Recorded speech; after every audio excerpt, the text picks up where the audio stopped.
Hoy se va a realizar la 20ª edición de la Marcha del Silencio. La primera se hizo en 1996 y hoy llega a la 20ª edición. Se da esto en el marco de la formación de una nueva comisión impulsada por el propio presidente Tabaré Vázquez para investigar hechos del pasado reciente, en un periodo además que en el entendido del Poder Ejecutivo debe comenzar en el año 68, antes de que se diera efectivamente el golpe militar que ocurrió en el 73. Estamos con Ignacio Randonea, integrante de la Organización de Familiares de Detenidos Desaparecidos. ¿Qué tal, Randonea? Buenas tardes. Gracias por haber venido. Gracias a ustedes por la oportunidad de comunicarnos. ¿Qué significa llegar a la 20ª marcha? Significa, digamos, que hemos marchado 20 años, que hace 40 años aproximadamente, digamos, depende de los casos, pero en algunos casos más, otros unos pocos años menos, de que estamos buscando a nuestros familiares, que comenzamos a agruparnos.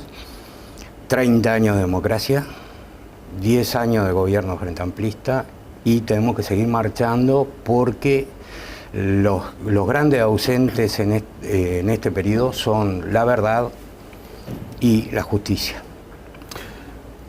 En estos 20 años, ¿cuántos integrantes de familiares han fallecido?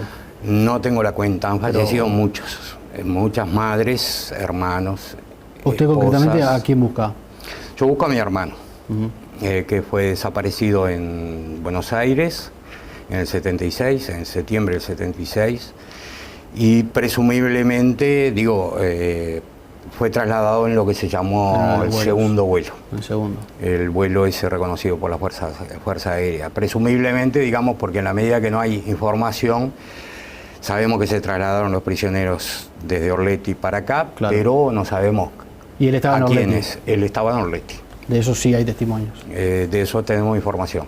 Directa no, pero indirecta en la medida que detuvieron a 3 claro, juntos, y bueno, y la señora de uno de ellos, la señora Soba, junto con sus hijos, aparecieron, los trajeron acá al Uruguay y los liberaron, y ellos son los que dan testimonio de que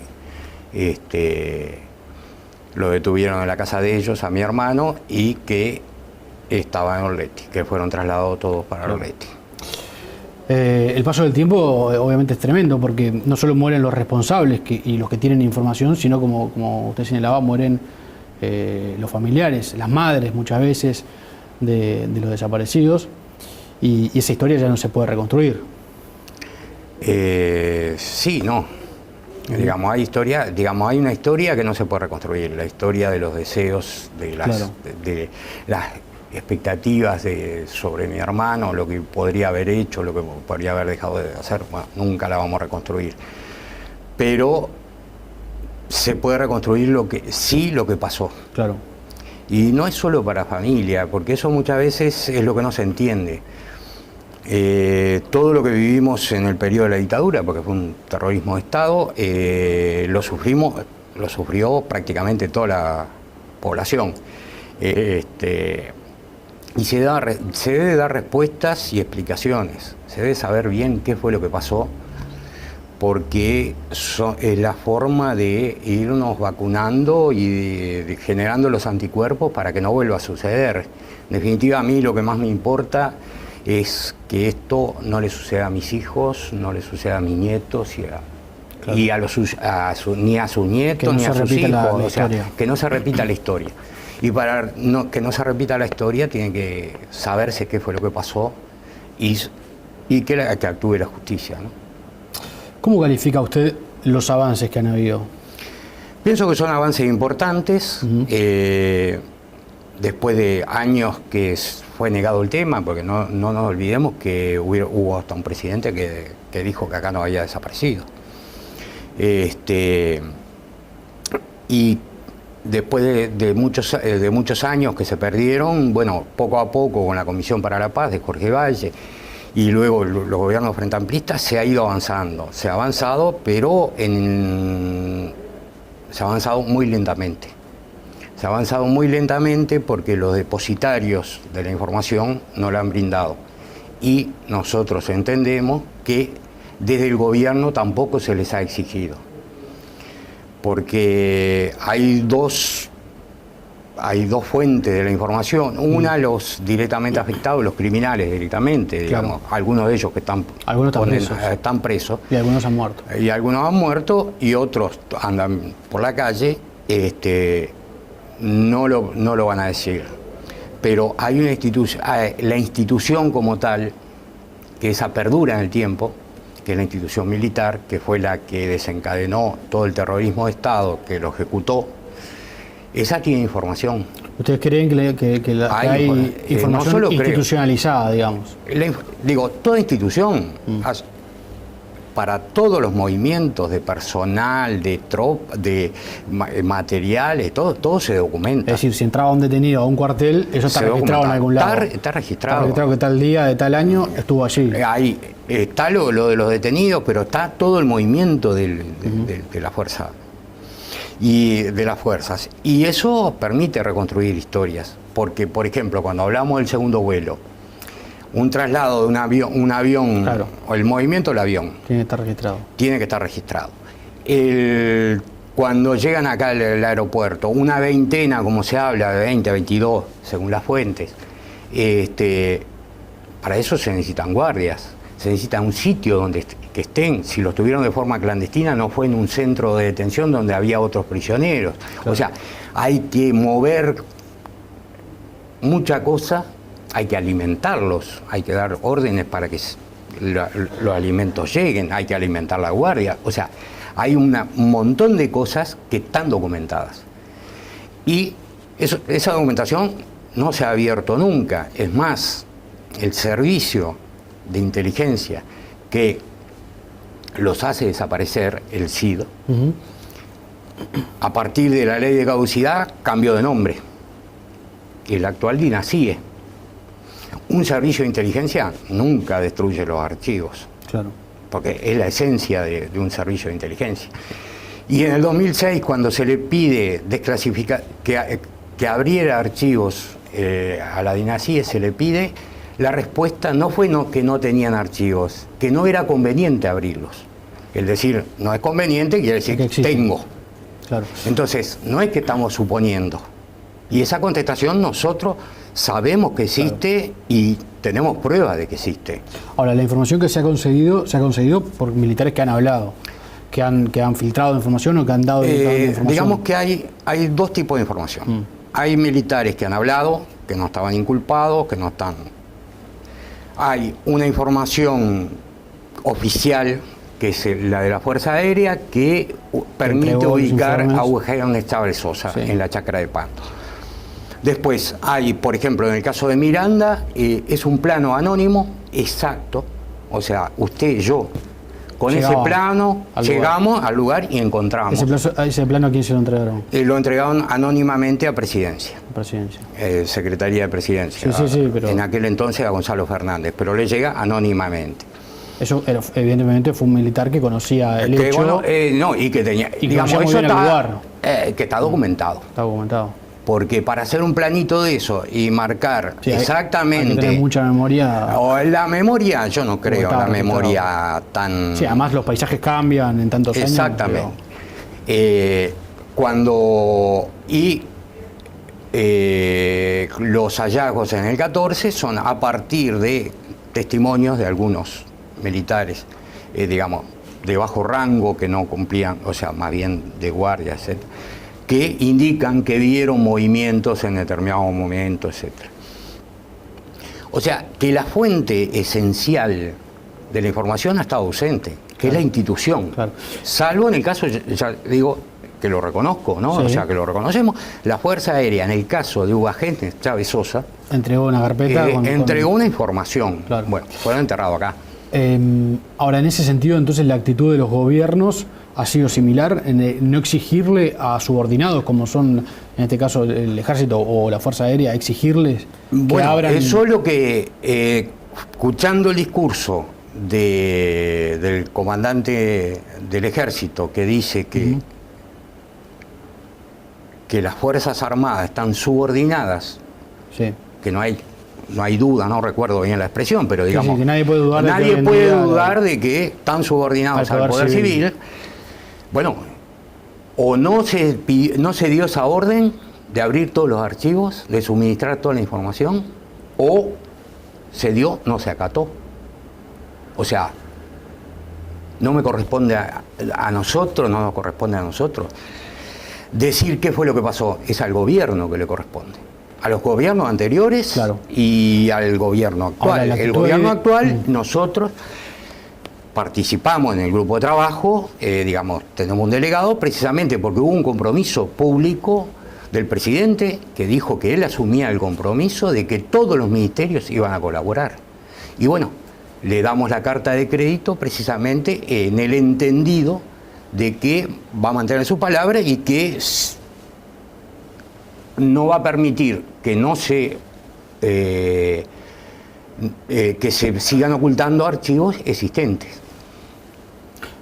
Uno debería suponer que con cómo se maneja la jerarquía militar, si hay una orden del comandante en jefe, que en este caso es el presidente de la República, esa orden no se discute. Se tiene exactamente. Pero esa orden no ha llegado nunca, ni con este presidente ni con los presidentes anteriores. No puedo decir que nunca llegó. Yo lo que sé es que en el periodo anterior, cuando el doctor Tabaré Vázquez, en el primer periodo de Tabaré Vázquez, pide un informe a los comandantes, la Fuerza Aérea informó una parte, pero de Arpino Vega dijo que estaba en un sitio que no estaba. El ejército mintió descaradamente, porque llegamos al ridículo, recordemos, al ridículo, digo, del horror, porque es realmente del horror de ir, llevar a Macarena y decirle, tu madre está acá. Sí. Y no había nada. Y nunca se había removido la tierra ahí. Sí. Además, se mintió en las cifras. Se informó a los medios de comunicación que mostraron esa escena, ¿no? Se le mintió sobre los desaparecidos, porque recordemos que en aquel momento todavía no se había hallado ningún cuerpo y dijeron que había existido la tan aumentada y zarandeada Operación Zanahoria, de que todos habían sido cremados, cambiaron lo que habían dicho antes, que lo habían cremado y tirado al mar, ahora dijeron que lo habían tirado los restos esparcidos en el batallón 14. Mintieron sobre inclusive hasta las causas de las muertes. Tan es así que cuando encontramos al maestro Julio Castro, encontramos que había sido ejecutado de un balazo. No fue un exceso. No fue el perder los puntos de referencia, sino fue un asesinato. Y los restos estaban ahí. Entonces, las mentiras se van desmoronando. Hace poco han negado siempre el Plan Cóndor. Hace poco la revista El Soldado, creo que fue, que reconocía que coordinaban con los argentinos, con los chilenos, con los paraguayos.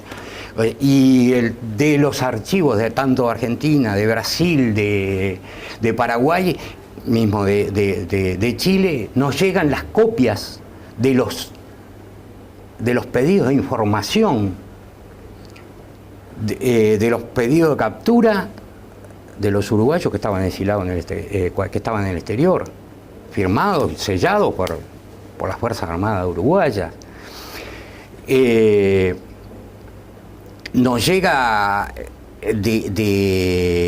tan es así que de los archivos de Paraguay se sabe que cosa que se negó por parte de la Fuerza Aérea, aviones de la Fuerza Aérea fueron trasladando de Uruguay hacia Paraguay prisioneros políticos. O sea que el trasiego de personas está muy probado. Claro. La Marina dijo, el primer informe, no tenemos nada que ver. Después tuvieron que reconocer porque aportamos un montón de pruebas y aportan actas. En el segundo informe aportan actas de interrogatorios. ¿Familiares tiene contacto hoy con militares?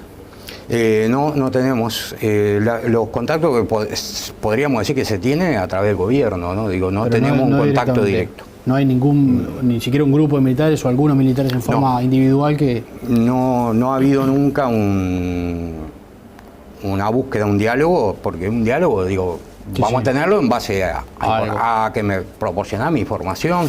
Lo que hemos recibido de la institución militar ha sido la negación, por un lado, de los hechos, y por otro lado, la mentira.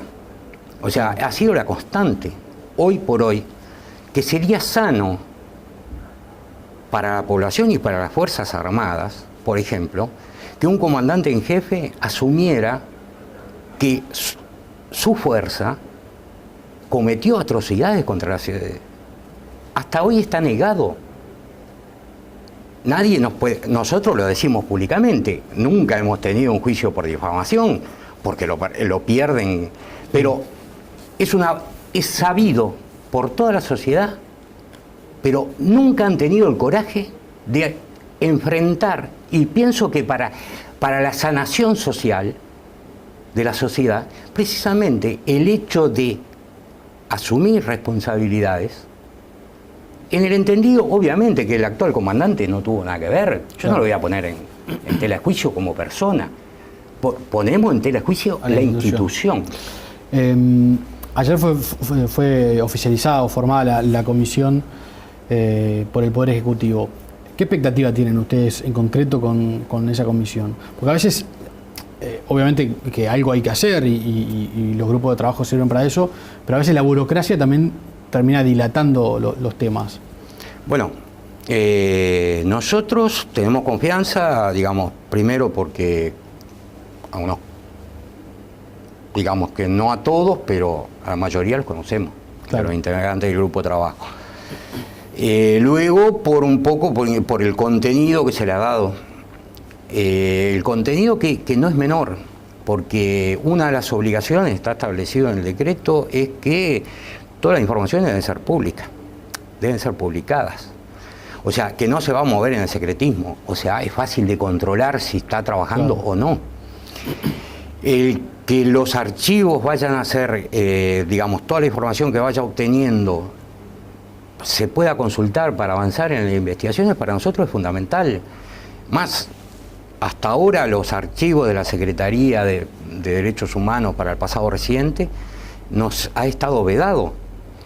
Entonces, el compromiso público, que no es solo del grupo de trabajo, sino de Tabaré Vázquez, del presidente, o sea, le está dando una jerarquía, es el presidente que se comprometió a que todo fuera público.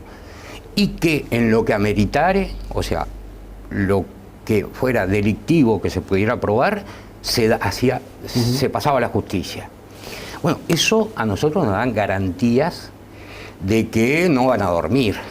No, primero porque tenemos un integrante ahí, y bueno, y si nuestro integrante, nuestro representante nos dice, mirá que esto viene de adorno, ¿no? Para cumplir, vamos a pegar el portazo, porque para nosotros estamos ahí en la medida que se avance. La otra cosa que nos parece fundamental es que se abarca todo el espectro de víctimas del terrorismo de Estado. Desde el ciudadano que se sintió perjudicado en el trabajo, en su vida cotidiana, hasta el que estuvo preso y fue torturado, que fueron miles, hasta los familiares de los más de 200 asesinados y los desaparecidos. O sea, la verdad tiene que ser completa, porque no es la verdad que yo quiero para mí, para saber qué pasó con mi hermano. Estamos a 40 años, mi hermano hace 39 años que desapareció. Mi vida no va a cambiar. Mi madre se murió buscando a mi hermano sin saber dónde estaba. Es muy poco lo que puede cambiar el que yo pueda cerrar el duelo y enterrar los restos de mi hermano. Lo que más me importa es la sanación social que eso implica, la verdad. Claro. El hecho de que se tome como periodo desde 1968, es decir, se amplíe el periodo a la etapa previa a la dictadura, ¿es relevante para ustedes? ¿Era importante? ¿Fue una exigencia de ustedes o fue una iniciativa del gobierno? Fue una iniciativa del gobierno y atendiendo un poco que ya hay leyes aprobadas, porque las leyes reparatorias hablan de los dos periodos, ¿no? Porque el aumento de, digamos, la escalada represiva, primero fueron las medidas de seguridad con detenciones arbitrarias, etcétera, comenzó en ese periodo, desde el 68. Las desapariciones comenzaron antes de la dictadura, las desapariciones comenzaron en el 71. En el 72, ante la dictadura, ya estaba instaurado el sistema de la tortura generalizada en los cuarteles. El preso hasta sería digo, no lo voy a decir, voy a tener cuidado como lo digo porque para que no se me acuse de barbaridad, pero estaba institucionalizado que cualquier persona era detenida y estaba permitido que estuviera detenida en secreto, que las Fuerzas Armadas negaran que estaba detenido. Eso hoy en la ley está tipificado como desaparición forzada, pero no solo en la ley uruguaya, en la ley mundial, o sea, en la Convención Internacional contra la Desaparición Forzada. Es una obligación básica de un Estado informar de las detenciones. Y sin embargo eso estaba permitido, se suspendieron las garantías individuales, se suspendió la institución del habeas corpus. Y los detenidos ya en aquel periodo, antes de la dictadura, ya la mayoría de los que estaban detenidos pasaron por un periodo de desaparición. ¿Cómo ven que el Poder Ejecutivo forma esta comisión pero mantiene a la figura de Huidobro como ministro de Defensa Nacional? Y bueno, resulta un poco difícil de entender, es una contradicción para mí, ¿no? Digo, es una contradicción dentro del gobierno, ahora es un problema que la atañe al gobierno. Nosotros esperamos que...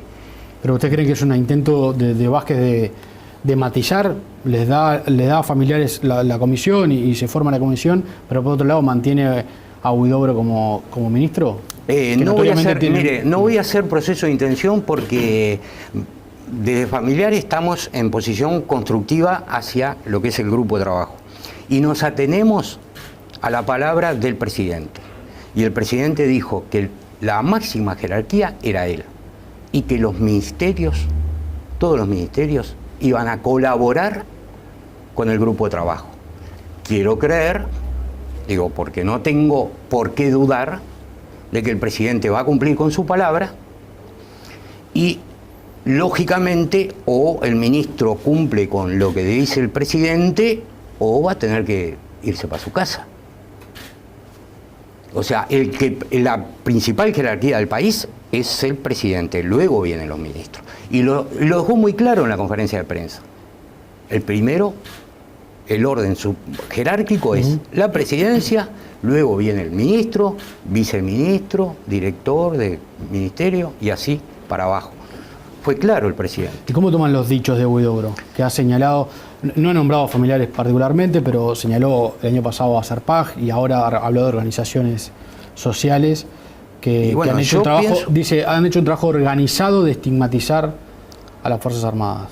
Yo pienso que son contenidos completamente desubicados, que no se condicen con la realidad, porque lo que yo digo acá, yo le puedo preguntar al señor ministro o al señor comandante en jefe, porque también el comandante en jefe del ejército se quejó, que de todo lo que yo dije, ¿dónde está la mentira?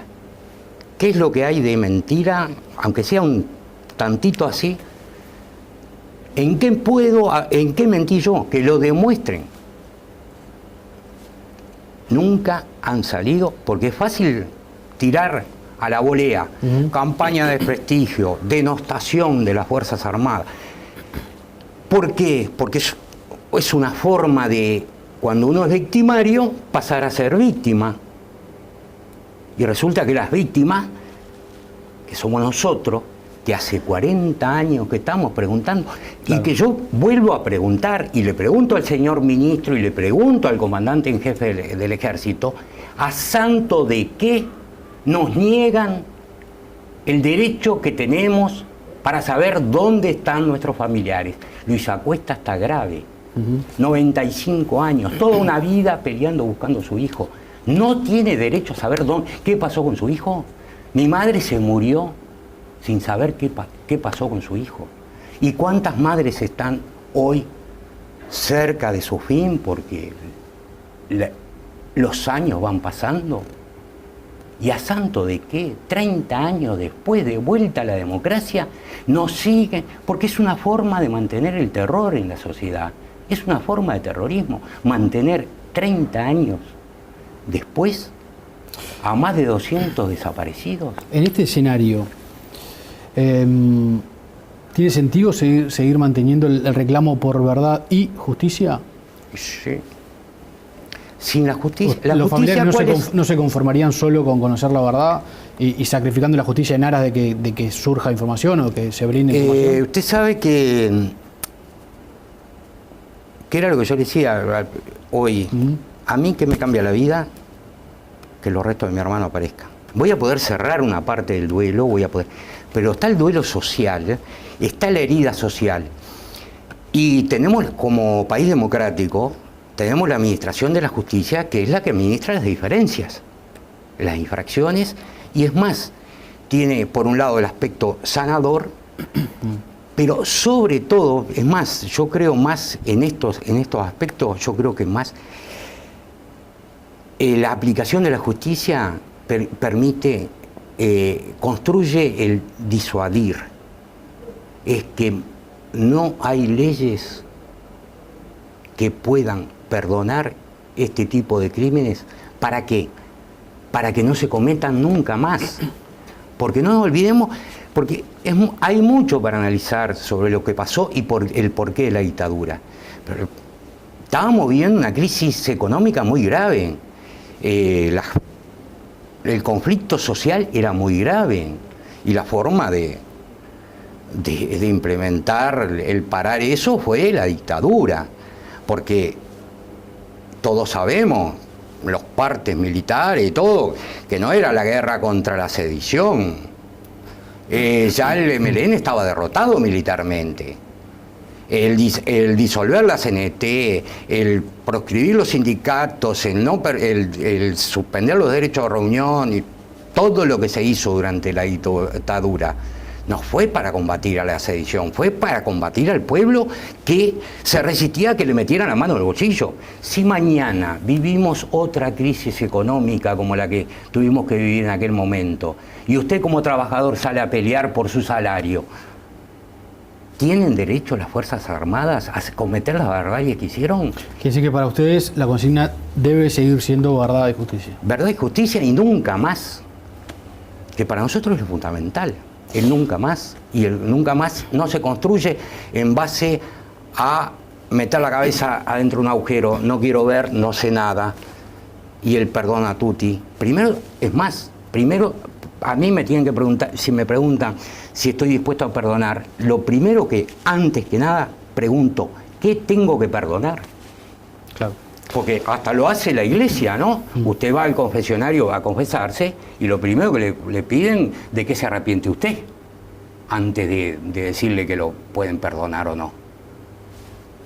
No nos están pidiendo a nosotros los familiares eso de perdonar así, a ciegas y sin nada.